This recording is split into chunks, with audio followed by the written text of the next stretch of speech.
There's a moment every entrepreneur hits. You're working harder than you ever have. The calendar is packed, but the inbox feels endless. That to-do list never gets shorter, and somehow the business still isn't growing the way that it should be. But the problem isn't effort. The problem is leverage. Welcome to the Leverage Podcast. I'm your host, John Davidson, and every week I'm sitting down with founders and top performers who have found that lever. The hire, the system, that mindset shift that changed everything. This show is for the business owner who's ready to stop being the bottleneck and start being the architect.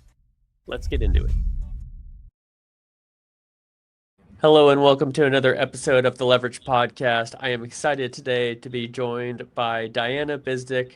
She is a real estate advisor and focuses on multiple markets, not just in the United States, but across the world. And Diana, I am so excited to have you join me today to share your incredible career journey, your expertise, and your insights. Thank you for being on the show today. Thank you so much, and thank you for having me. You do amazing work.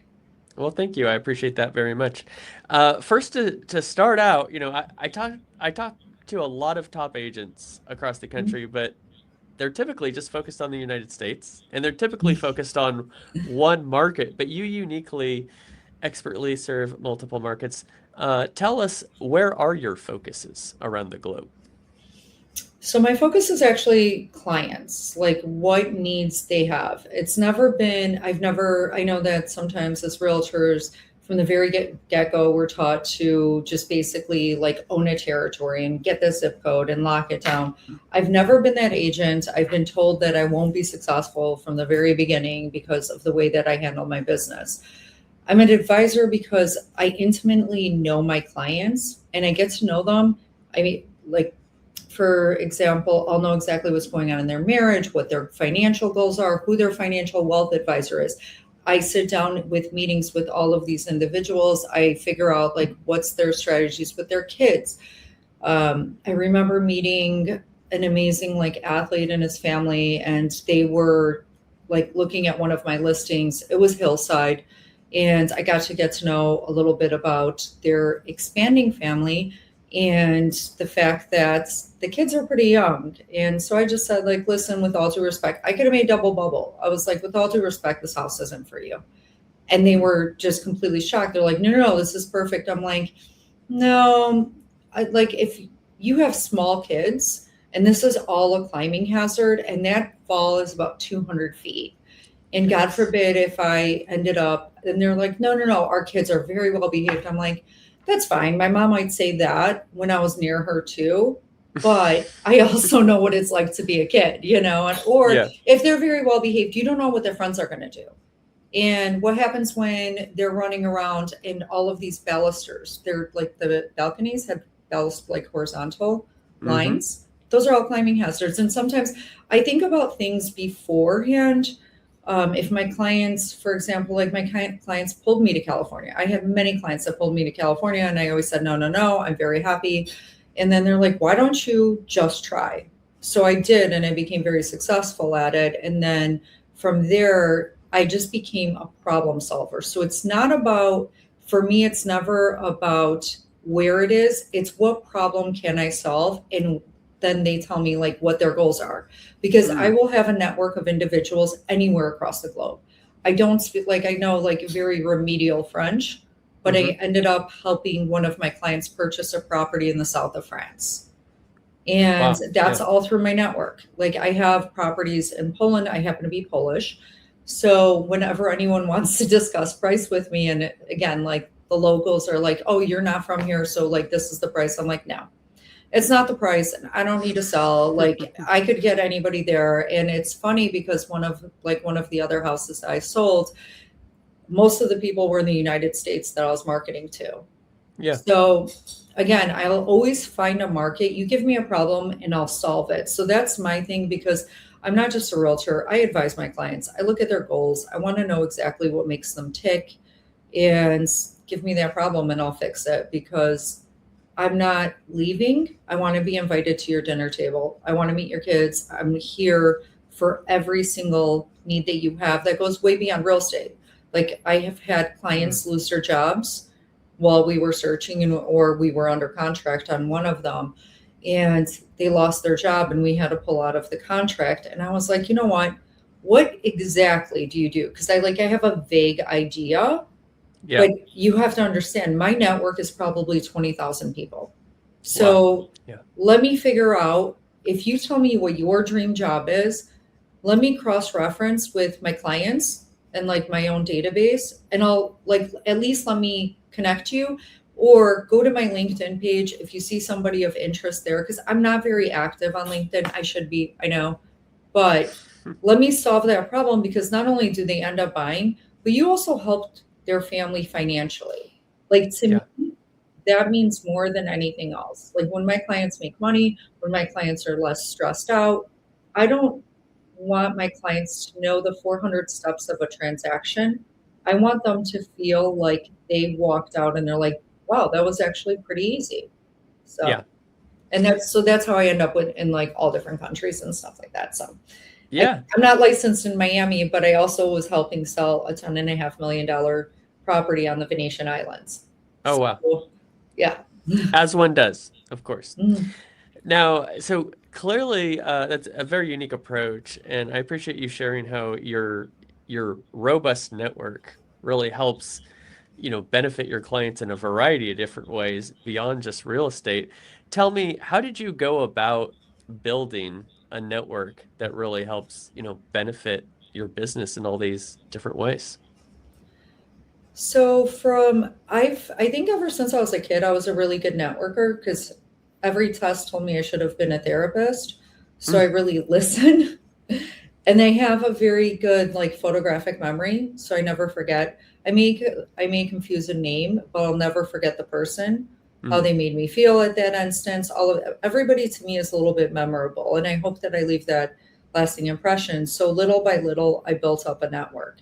And there are times where I get stopped at the airport and people will remember me, whether it's mm. even my dog. My dog has introduced me to several developers because he's like Mr. Friendly. Yeah. So they're just like, you're that girl that's always on a flight that has her dog. And I've closed 3 transactions now because of my dog being on Oh, flights wow. at airports. So people will talk to me just because he's a really cute dog. I know it's like What people kind of love their dog? kids. What kind So of it's dog are an we talking about? Aussie Labradoodle. His name is Henry.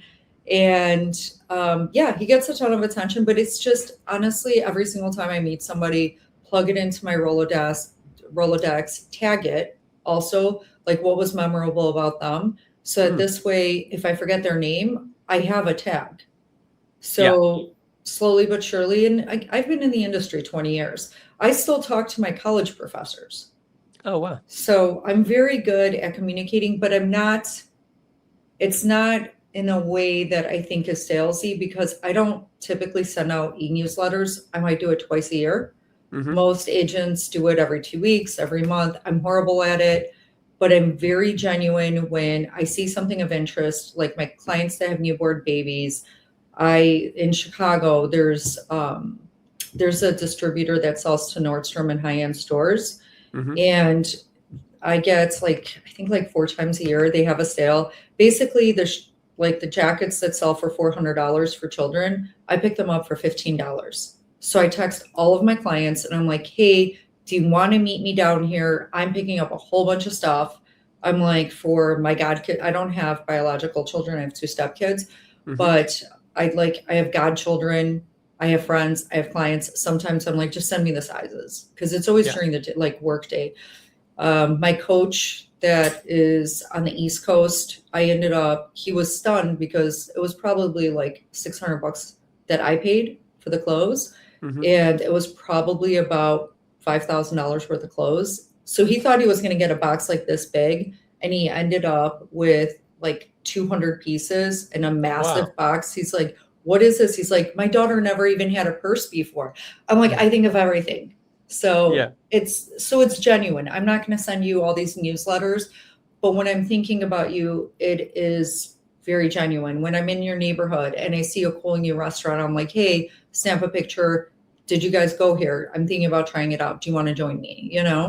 Hmm. It's just, I think that goes a lot further than for me, than these newsletters ever would. Again, I should do newsletters, but I think when someone realizes that you have genuine care about them, or if like a client is sick, I'm into like holistic treatments in conjunction. I'll send Yeah. them stuff, information like that. I'm like, my aunt was told she had 3 months to live. We gave her a natural herb. 3 years later, we just got back from Spain. She was walking better than my mom and keeping up and doing all of the stairs up and down in Porto. Like Wow. yeah. That's So incredible. so I'll call my clients that are sick and I'm like, hey, do you want this? Like, it's not horribly expensive, but it could change your life. Yeah, that's really cool how just that personal focus and, looking beyond just the transaction, but paying attention to the person Mhm. and, interacting even when there's not a sale on the line. Sounds like it has really uh, positively affected your business. Now, I'm curious, how did you get into real estate? I know you have a bit of a multifaceted background. Take me through how you found yourself into this incredible industry. So I was in college and my mom wanted, I had a car and it was kind of failing. And my mom wanted to buy me a new car for my graduation gift. And I asked how much that BMW SUV is. And she said it was $60,000. It was like between 50 and 60. And I was like, okay, can you give me the cash? And she's like, what? I'm like, I could get my car fixed. It'll cost me about 3 grand, but I'd rather Right. the cash. And she was kind of, I think, taken aback. But again, it's what is she going to say no to me? So I started buying pre-construction and Hmm. no one wanted to actually help me. And I don't know, am I supposed to say the name of the building or anything? Because I could tell you You don't, exactly where it is. you Huh? don't have to. You don't have to. Okay. Whatever you'd like. So it was in the Fulton Market in Chicago.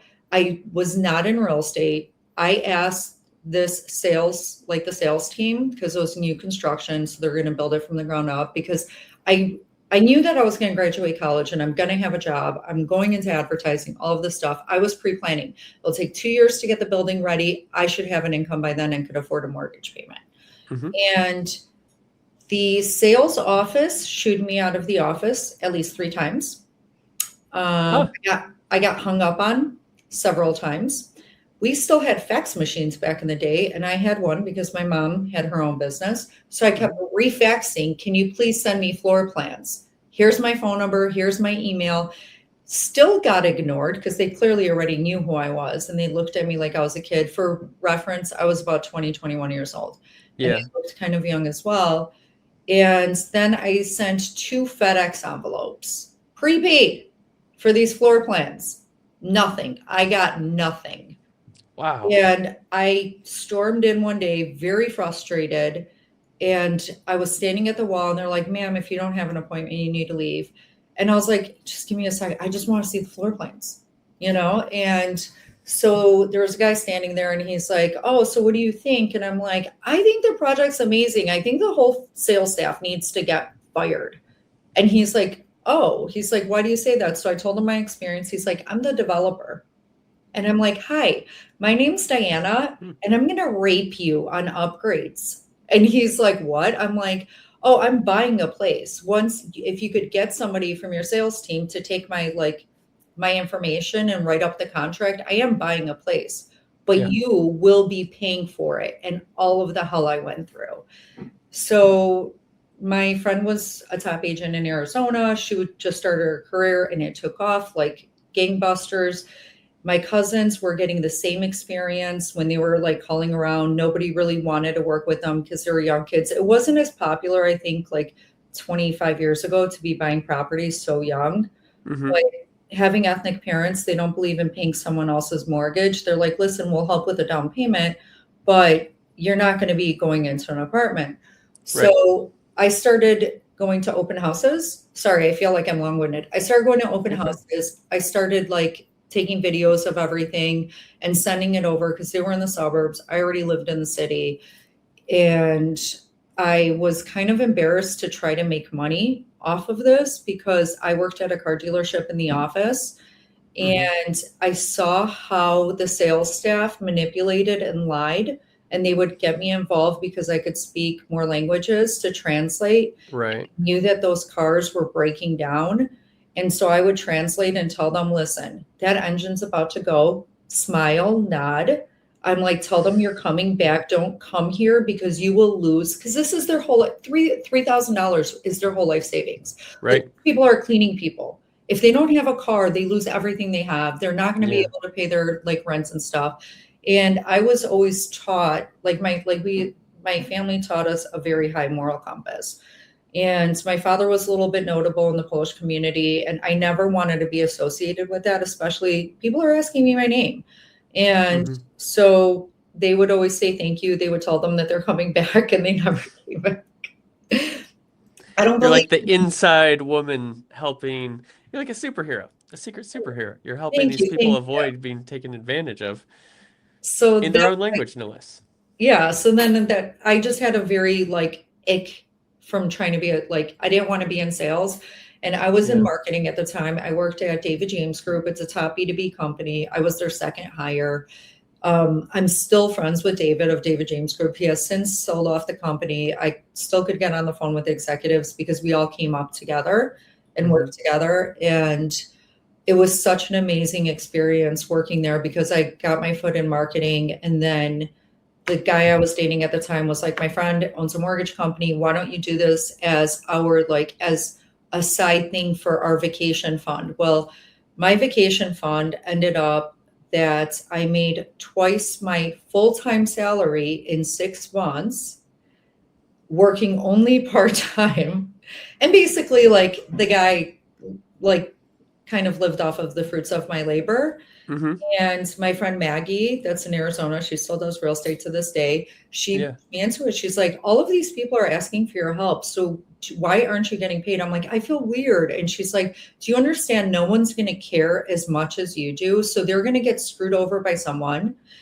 Why do you feel strange making money off of something that you enjoy and you're good at? She's like, you need to get over it because these people may have the worst experience where someone's not looking out for their best interests. She's like, just get Right. licensed. And that's how Hmm. it basically started. David of David James Group didn't want to like lose some of my clients because they liked working with me. He was so good about it. He was like, we won't tell anybody you're going part-time, but you have a mortgage now. And he's like, I'm kind of scared for you. He's like, as long as you're honest about your hours, I'll totally take care of you. I'll help you with insurance, like the IRA match program that they had because it was still a smaller company. They didn't have Hmm. 401k at the time. And that's what I did for the first like almost like 2 years. And then he's like, Diana, your brain, you're here, but your brain's somewhere else. And after 2 years, crying my eyes out because I didn't want to say goodbye to people.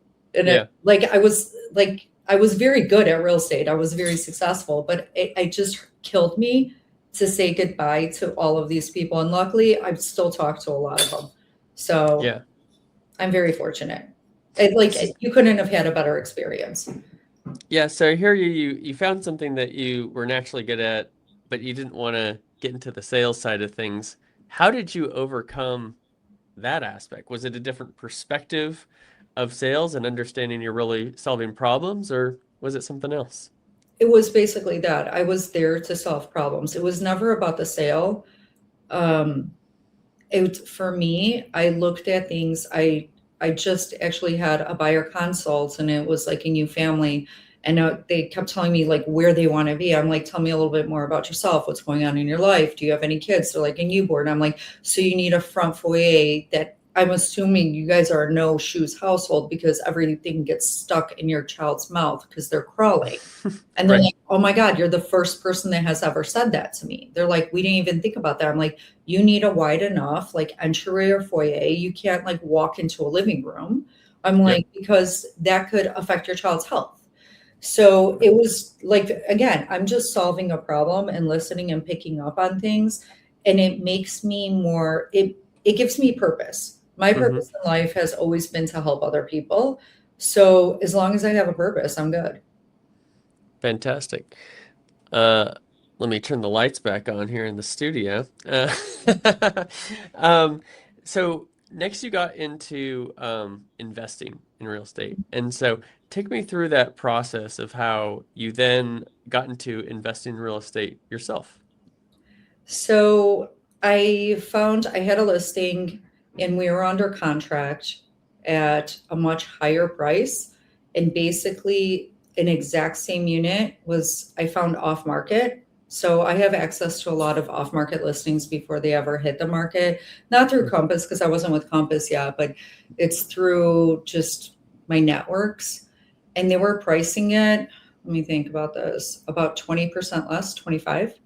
I couldn't get that to the market because we literally were like, we have an appraisal that's going to get shot right now. And we just broke the market in terms of pricing. We have everything, everything was set.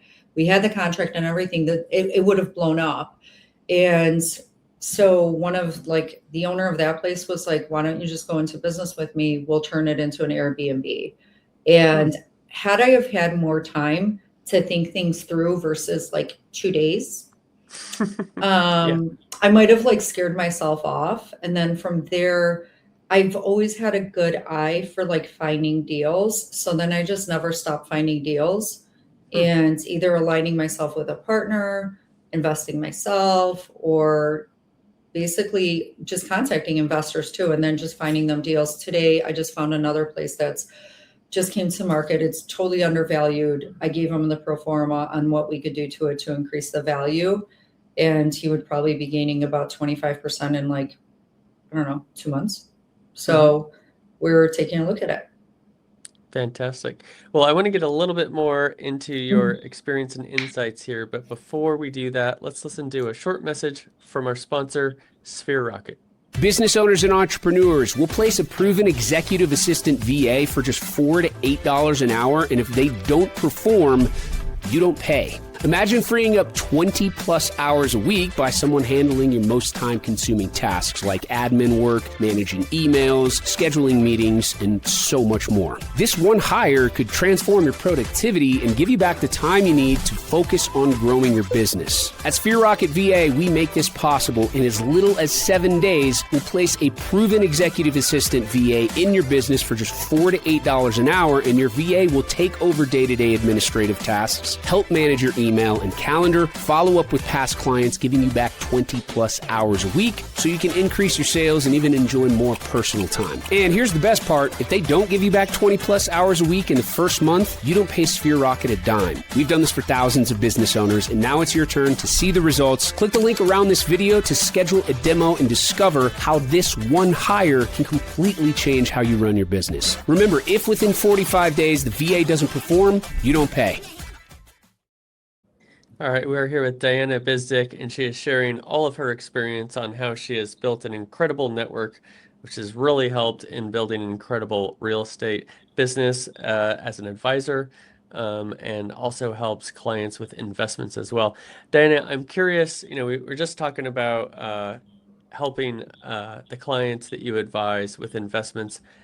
Share with me what is different when you're the investor and it's your own capital in a project. How do you approach that sort of a situation? I'm never emotional about an investment as long as it pans out. I don't care if something is ugly. I could get anything fixed, and none of that stuff worries me unless that we have like foundational issues or something like that. I just need to make sure that the numbers work. So I was not athletic growing up. I was a mathlete. So I just like, I was in math competitions. I was a nerd. I was like 4 years ahead of my schedule. I finished college math probably by the time I was a freshman in high school. And for me, it's all about numbers. Does this pan out? Where do I see the market going based on like where my clients are transitioning the next move? Because if they look like tenants where I would be, where are they going next? I try to invest in those areas then. So for example, like River West, I was like, we're so close either to Pufftown or Wicker Park, and we're just west of River North, like west kind of Noble Square. I was like, this is too close to like even Fulton Market. If we're talking Chicago, I'm like, this is going to go gangbusters. It just takes a couple of more years. So a couple of those investments just really panned out. So as long as it's rent rolling, I'm not a greedy person. So I have clients who will tell me they want a 10 cap immediately. They want this, that. You know what? I don't care if I'm just breaking even that first year because I'll increase the rent by 10% the next year. I'm a very realistic person. I will tell you your worst case scenario from a financial standpoint so that you are so elated when you make more money. Because now I went above and beyond. Because if you were okay at the worst Right. scenario, now I've over delivered. So you're Yeah. gonna love me. But I don't do the whole smoke and mirrors and like make you think that you're gonna be a multimillionaire immediately. I just make sure year one, am I breaking even? If I'm not breaking even, I'm okay being like $5,000 under, maybe 10, depending on the purchase price, because I could afford that. But where do I see the market going? That's important to me. If you have rent controls in certain areas, I would advise not to a lot of times, unless you're okay with that. Because there are some states that have some cities, all of that stuff. And if you're already under and you're inheriting a problem because that tenant has been there X amount, like a few years, you can't, even if you could increase, you can't ever like really kick them out. I spoke in Los Angeles to someone in Santa Monica. She is 80 years old. She wants to sell her property. That guy has been there for 42 years in rent control. You can't get him out. He has a beachfront house paying $1,400 a month. And she's crying her eyes out because this is her only money. She's like, I'm going to die and I'm never going to go on my dream cruise. I'm like, I don't know what to tell you. I did find a workaround for her though. So What'd you find? I was like, I was racking my brain about this because I felt so sorry for her. But I was like, listen, if we could sell the property to an owner occupant who is older than him, by law, he has to be out within it, like I think within 6 months or a year or something like that. Oh, wow. There is a loophole. And she unfortunately was just so scared to do that she never ended up selling the property. But I did find a solution. So Let's hear it. Well, that was the solution. You find a buyer that's older, I'm Right. like, have an older person. I'm like, have one of your friends from the nursing home buy out the property now. I'm like, stick them in there for a couple of months. Yeah. A staycation. I'm like, all of a sudden they're going to need to go back to the like nursing home. Problem solved, Yeah. But you just have to find an older buyer. And because it was one floor, there's no stairs, and it would appeal to an older demographic. Right. Well, that's a great example of your outside of the box thinking. One thing I always love hearing from people is what they would do differently. And so what I mean by that is, I've had a business in the past, and I remember on day one thinking, I don't know if I know what I'm doing, but I'm excited to get started. And a few years later, I feel like I know what I'm doing. And then a few years after that, I'm like, wow, I did not know what I didn't know. And it just becomes so apparent. A question for you is, if you were to go back to day one, getting into real estate, and you were to talk to your former self, what advice would you give? Honestly, I liked that I didn't have anybody telling me what I'm doing is wrong or different. I appreciated that because I was learning myself. So I was doing everything differently, which led to my success. If there's something I could have changed, I would say I would have cut off people a lot earlier. I usually took it on the chin. I think being a woman and being so young at that time, individuals sometimes were very rude to me, and they're my clients, but they were very rude. And I was like, okay, I just need to get through this transaction. Like I need the money. Like I need to get through this transaction. And when you don't respect yourself and you don't set up boundaries, and you have people that are calling you at 11 p.m. at night, just screaming and yelling, and I'm a very calm person. Like, yes, I got it over to the finish line. Later, they did apologize, all of that. But I think you need to set your boundaries and expectations up front. My clients know that for the most part, they could reach me. If I'm up at 11 and I'm not busy, I will text them back. But they also know the boundary. Like, I may not, it's okay. I'm not saving a life here. Let's just be honest. But if you're going to be rude to me, then I'm done. Like now I fired somebody the other day. I was like, you cannot talk to me that way. I'm like, You hired me to be a professional, Hmm. so I need to act as a professional. Right. And if you also don't see my value, if like when people want to renegotiate commission, I don't. I think back in the day, I did do like say something came up with the inspection and the sellers weren't like did not want to cooperate or try to repair something. I always threw in a part of my commission. I won't do that anymore because you're Yeah. setting the tone to your clients. Even if you're the buyer's agent, they know when they're selling the property, they could push you down financially. Good point. And that's not right for anyone to like, it's disrespectful, but B, you do constantly set the tone on expectations and how they treat you. Because if you're not treating yourself good, they're not going to treat you good. Yeah. I lost another one and it was referral. I've worked with this family forever. The son was selling a place. I actually like their family. I like the son. And he was going to sign the listing agreement. I said, listen, I haven't gone through your property yet. Let me just send somebody. All of that. The original agent that he was talking to found out, and he went from asking like 3% to knocking his commission down immediately to 1%. Wow. And then the son was like, listen, this is my first place. Like, what can you do? And I'm like, you know what? If it doesn't work out, I'm happy to help you. But someone that reduced their commission by 66% in one day, that's how hard they are going to be fighting for you at the negotiation table. Yeah.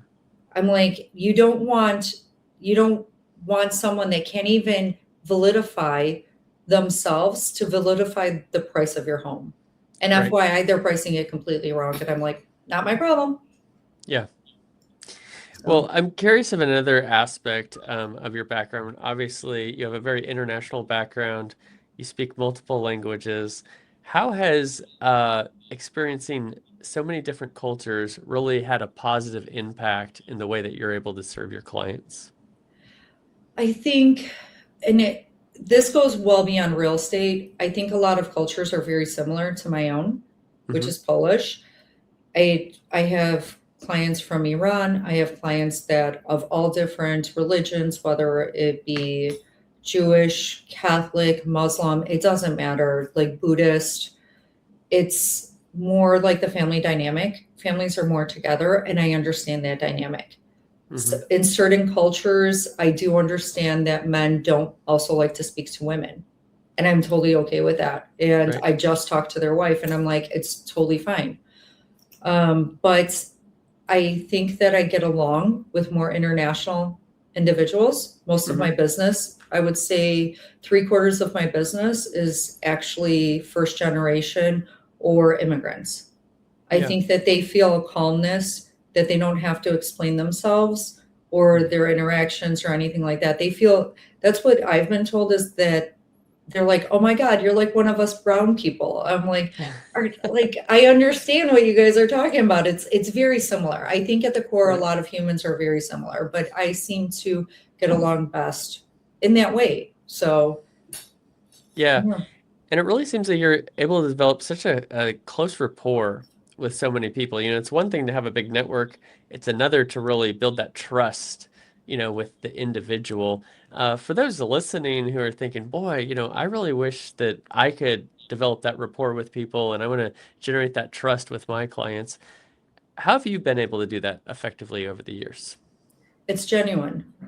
Don't ever BS your clients. If you don't care that their kids are playing sports, don't ask the question, but have a Mm, genuine interest in their life, something to like go back to and have a common bond over.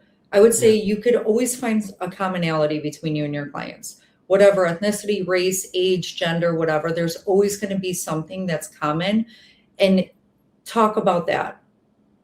But yeah, just don't be fake about it because they're going to pick it up. Like yeah. I have a lot of interest. They like with one of my clients, I know that she likes Chloe. By the way, I didn't know that until 10 years afterwards. That's a fashion design house. And one day she came to one of my parties and she's like, I love your purse. I'm like, oh my God, I could spend money like a sport. I'm like, I love fashion. She's like, so do I. And so we started talking about Chloe, and I'm in Spain, and I'm like, oh my God, that shirt that you wanted, this is almost identical. I'm in Chloe. It's clearance. What do you think? Do you want me to pick it up for you? But like, it's genuine because I get excited. I get excited about finding steals and deals. So whether it's in real estate, whether it's my designer shoes, whether it's like anything, I get a high off of finding steals and deals and then shooting them out. Like I'll tell my friends, buy this dress. They're like, we have nowhere to wear it to. I'm like, don't talk to me until you buy this dress. It will look absolutely amazing on you and 75% off. Thank me later. Well, if you find any great shoes, I'm a size 10. Just throwing that out there. What's your style? Like John Barbados does good shoes. Trendy. They do a lot of 75% off shoes. So we'll talk about it offline. We'll align on that. Well, another question for you is, you've built such an incredible business and you've impacted so many people all over the world, actually. What do you want people to remember when it's all said and done? What do you want people to remember about what you're building and the impact that you're having? I want them to remember how they felt, like how they felt working with me, because they'll forget about the house. They'll forget about the tiny things that they like, they didn't like and all that. But how did I make them feel? Like throughout the transaction, afterwards, all of that. To me, that's the most important. Like I sold a place 15 years ago and my client came up for like one of my client events. And he's like, do you remember that house? I'm like, yeah, 916 Heathrow. He's like, how did you do that? And I'm like, I remember everything. I remember that the carpets were shot. You said you were going to replace them. You never replaced them. And I had to sell that house years later after 2 of your kids with the same shot carpets, but now they're even in worse condition. That's hilarious. So I just want them to feel like they mattered, because when I started off, my very first client, I'm not going to say his name, but he's very high in the finance world now. He had a very thick accent. I'm used to accents. It's not Polish or anything like that, but I could figure things out. And he was so humble, and he was like, thank you so much for working with me. No other agent has been like receptive and all that. And I'm like, why not? And the price point was low. I didn't care. Fast forward, that person ended up being the VP at that financial firm 3 years later because of how smart he was. And he had all of his team members use me. That little tiny one person turned into 5 that set up my whole entire career. In that beginning, everyone's like, how are you going gangbusters? And I was like, honestly, because it didn't matter to me the price. It was how they felt working with me. And to me, that it makes me feel good. They're now out of state, and I still talk to the wife. Like he still follows me on like LinkedIn and stuff, and we'll send messages. I don't post much, but like we'll send messages back and forth because I'm just so genuinely proud of him. Like here's a kid that didn't have a family, that came up like here, put himself through college, top guy. Like it's just, to me, I love the story of the people. So if I could add to their life in any way, or just be a part of it, I want to be a fly on the wall on your success trail, because I'll be your biggest cheerleader. And I hope that they feel that. Yeah, there's a quote, something like, people won't remember what you said, but they'll remember how you made them feel. It sounds like you're really positively impacting a lot of people in that way. Final question for you. For those listening and they're thinking, wow, I really want to work with somebody who has this, client-centric focus, who really, takes the time to understand me and find the best thing for me, even when I don't quite realize what it is. They want to get in touch with you and work with you, Diana. How can people get in touch with you? You could either, in California, you could text me or call me, 310-968-3916, or Chicago, it's 312-550-8313. Or you can email me, Diana, Diana, at Diana, Diana, Homes, HOM like Mary, ES, online.com. And again, I would love to work with, I love good humans, because honestly, I want you at my next dinner table, because I think you're going to get along with some of my other clients. You might end up with a network of friends and like an extended family when you're working with me. And that is my goal. Like my clients now actually Some of them go to church together now for my Cool. events. I love that. So how can I That's help awesome. you? That's really cool. Well, Diana, I so appreciate you joining me and sharing your client-centric approach, and really appreciate the way you're having this positive impact on people's lives. Thank you again for joining me today on the Leverage Podcast. Thank you so much, Don. I appreciate you as well.